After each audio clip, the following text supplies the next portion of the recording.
Hi, thanks for joining me. It's nice to be able to spend some time with you, so I'm pleased that you clicked on. Time to sit back and relax and see what this reading is going to show you. I got some psychic messages that we will run through for you, but before we do that, let's take a quick look at what September has to say. It's the only month in the year where your personal year number and your personal month number will align, doubling the potency of that energy. So that's something that you could perhaps look into and work on to see what number is going to be really powerful for you for this month of September and what you can perhaps gain from its insight and how you can connect with it. It's also the equinox on the 21st of September.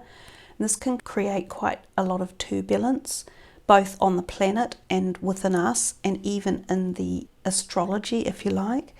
So we have 6 planets going retrograde. There's Jupiter, Saturn, Uranus, Neptune, and Pluto. It's like, wow, boom. Then that's going to take us into October, which is going to be a really strong month of cosmic shifts and changes. So it's almost preparing us in September with all these retrogrades as we then move into October with more, I don't know if it's freedom, but it's going to be like a surge of energy coming.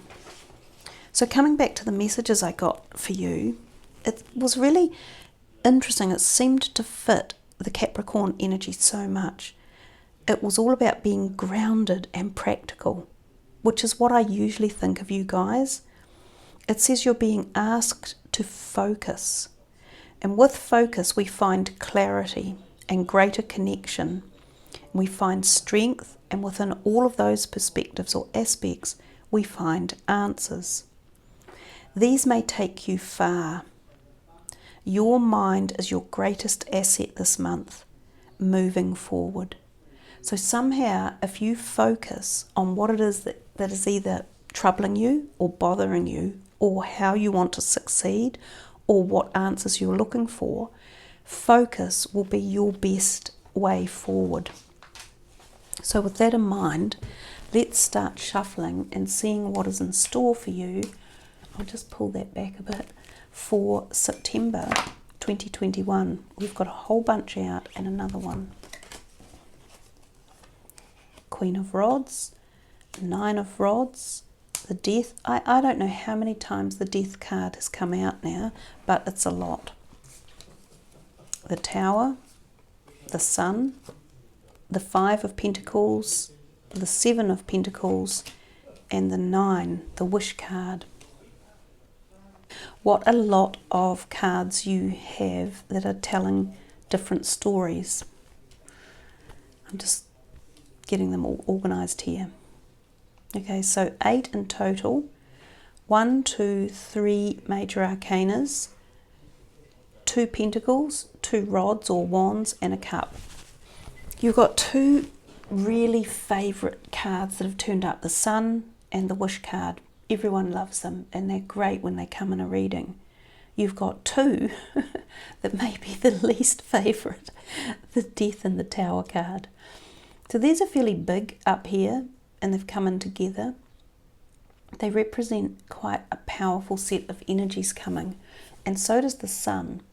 Let's start over here with this Queen of Rods. She often represents a fire sign person. Now what I see in this corner of the reading is all this amazing yellow, and I also see it down here. So yellow is playing a role. Now yellow is the colour of intellect as well. And I also see this sitting over here, this really strong yellow heart. So I'm going to put it there to add to this concept of yellow energy. She is very passionate. She's very ardent and creative. It could be yourself in a creative mode. It could be a mentor that comes in, or it might be someone already in your life who is supportive or nurturing, or who helps to propagate ideas. It's interesting when you get the Court cards in, because they can play so many different roles. But there's no doubt that she fires up passion, and she's inspirational, and she's very creative. Now she was the first card out of the deck. So this could be relating to your creative passions in life. It could be related to career sector, because this is also what the wands can represent. She could be a person in your life, a fire sign person, either moon, sun or rising. She could hold a role like an employer or a friend or a family member as well.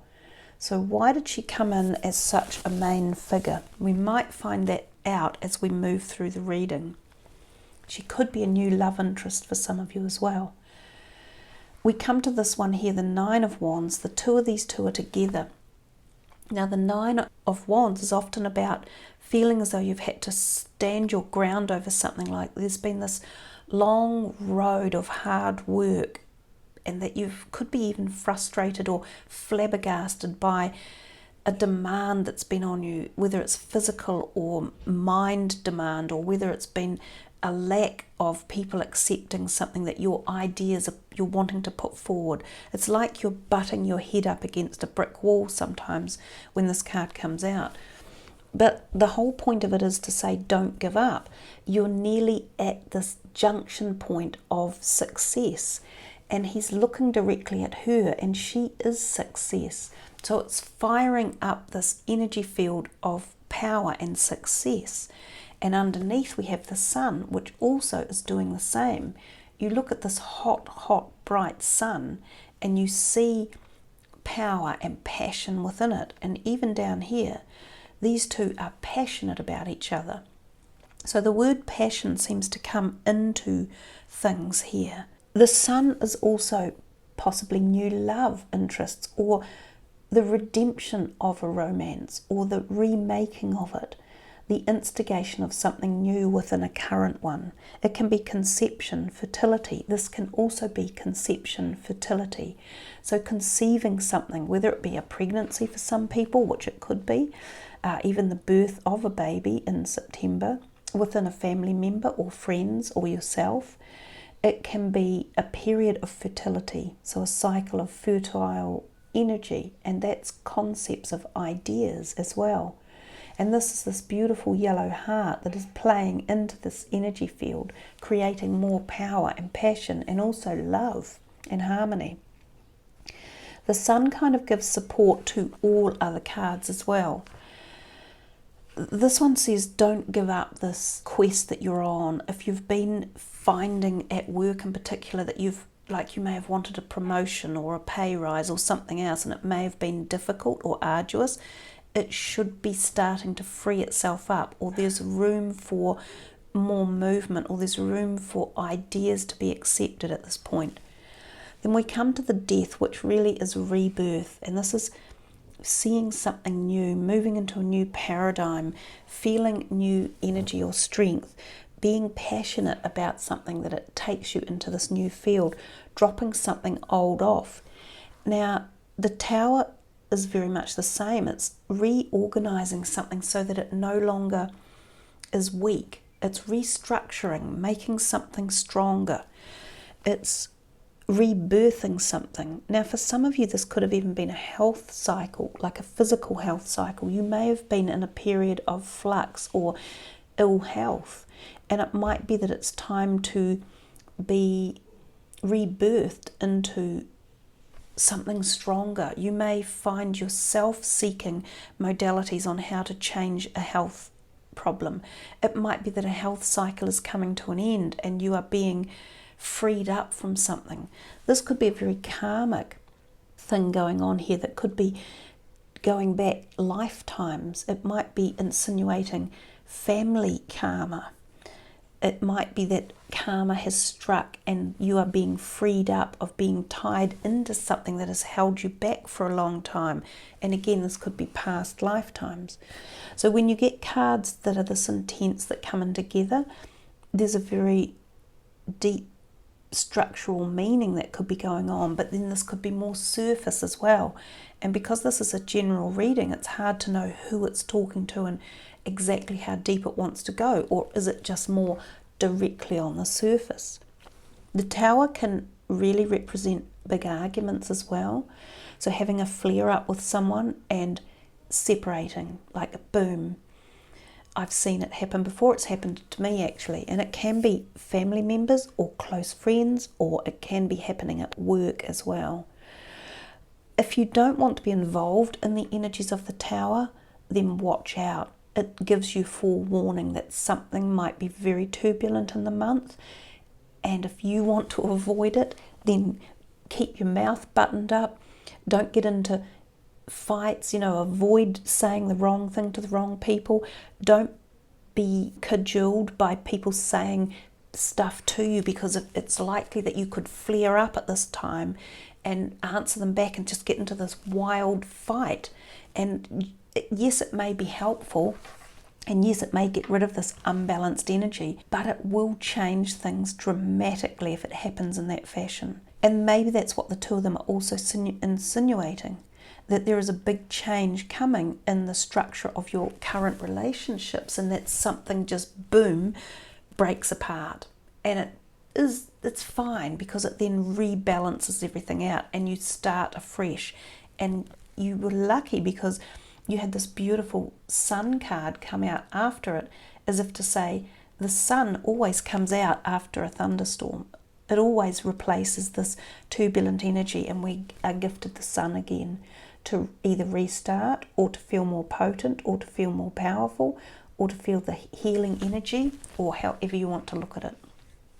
This card's also a Grinchy one, but it's very short-lived. It's a number 5, and it's very transient. It can mean a bit of a hardship in finances.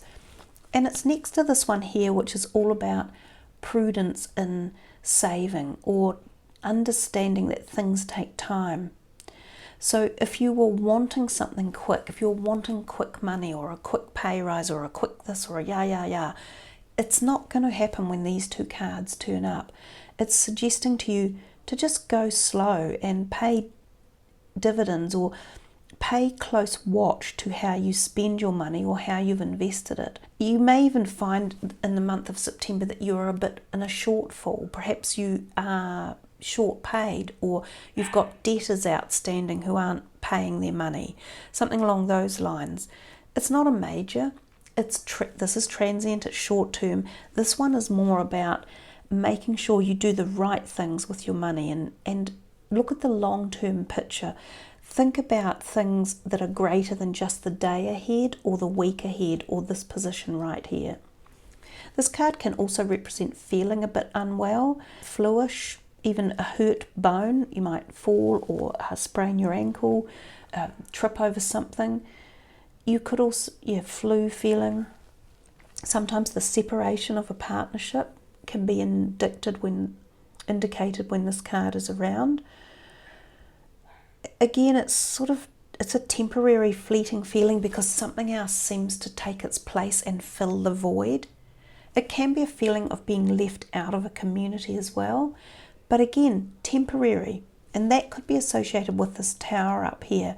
This could be feeling left out of something, or pushed aside, even if you're the one doing it, or if you're part of this whole combustion. But we come to your last card, the 9 of Cups. It's the wish card. It's almost saying at the end of the reading, yes, there's a lot that could be going on here, and it might be going on at subtle levels, or underneath, or undercurrent stuff. But you've got the wish to say, how do I want this to happen? How would I like it to turn out? You've also got 2 9s. Oh, wow. Boom. And we're in the 9th month. And I talked about the fact that it's the only month of the year that gives you the personal month and the personal year number as being the same. So the number 9 could be very relevant for you guys one way or another.